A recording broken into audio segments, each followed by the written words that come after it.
अल्लाह और उसके रसूल की तरफ से उन मुशरिकों से जिनसे तुमने अहद कर रखा था बेजारी और जंग की तैयारी है।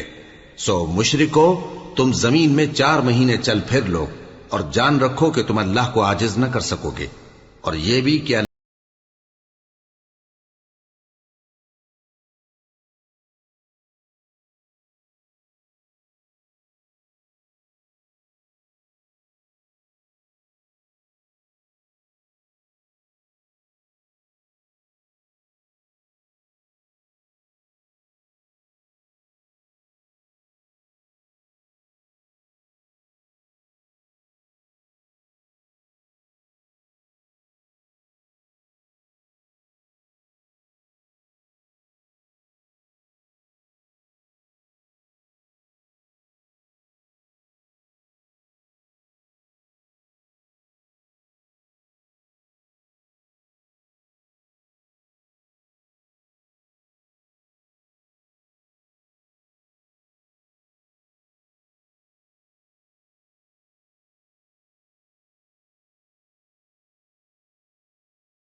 तरफ से लोगों को आगाह किया जाता है कि अल्लाह मुशरिकों से बेजार है और उसका रसूल भी।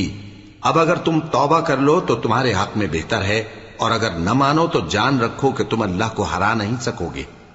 और ऐ पैगंबर, काफिरों को दुख देने वाले अजाब की खबर सुना दो।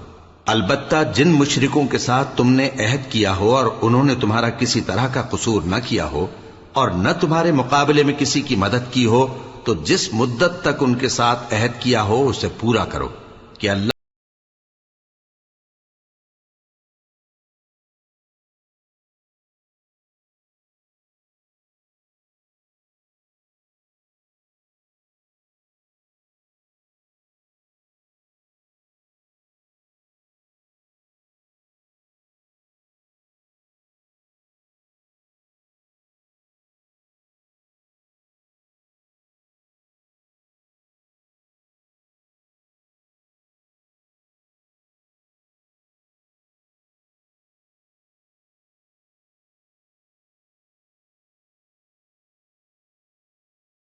कर लो और घेर लो और हर घात की जगह उनकी ताक में बैठे रहो।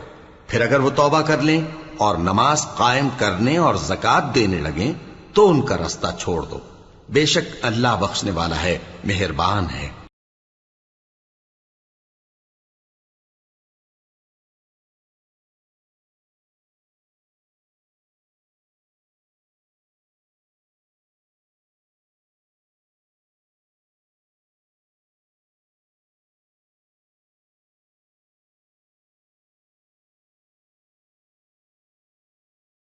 मुशरिक तुमसे पनाह का खासगार हो तो उसको पनाह दे दो, यहां तक कि वो कलामुल्लाह को सुनने लगे। फिर उसको अमन की जगह वापस पहुंचा दो।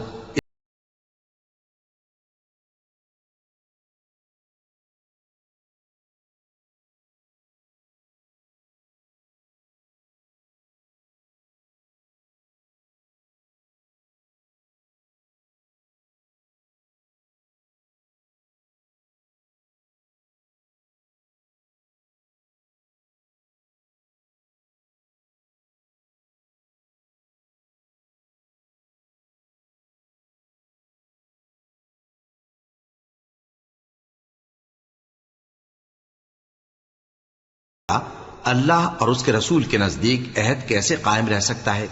हां, जिन लोगों के साथ तुमने मस्जिद हराम यानी खाना काबा के नजदीक अहद किया है, अगर वो अपने अहद पर कायम रहें तो तुम भी अपने कौल करार पर कायम रहो। बेशक अल्लाह परहेजगारों को दोस्त रखता है।